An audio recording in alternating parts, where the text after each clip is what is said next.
Good evening po family, mga kapiesta, mga followers. Dinner time na naman po ng family. Kaya araw-araw fiesta na naman po. Quezon City Drug Treatment and Rehabilitation Center. Ang niluto po natin dinner time ng family ay pork adobo po. Okay po, mag-start na po tayo. Magigisa lang po tayo rito ng bawang at sibuyas. Okay po, ilagay na nga po natin tong pork na napagkarami. Dito naman po sa kabila. At timplahan na po natin yan ng toyo para kapitan na po ng lasa yan. Paminta po. Daon ng laurel. Oyster sauce. Konting bechin po at konting asin. Then mekos-mekos syempre. Mekos-mekos lang po. Mekos.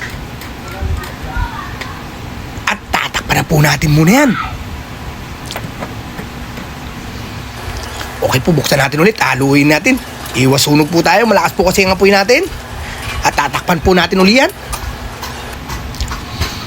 Okay po. At nilagyan ko na po ng suka yan. At huwag nyo pong hahaluin. Takpan nyo lang po. Ito na po yung tubig na isasabaw natin maya-maya. Ito na nga po. Sasabawan na po natin yan. Takpan po natin. At buksan natin ulit. Lagay na po natin tong gulay niya na patatas. Takpan po natin ulit.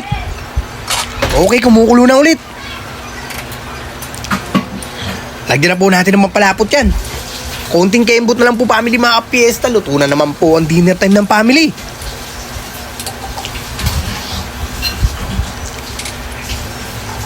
Siyempre titikman natin yan. Tayo nagluluto eh.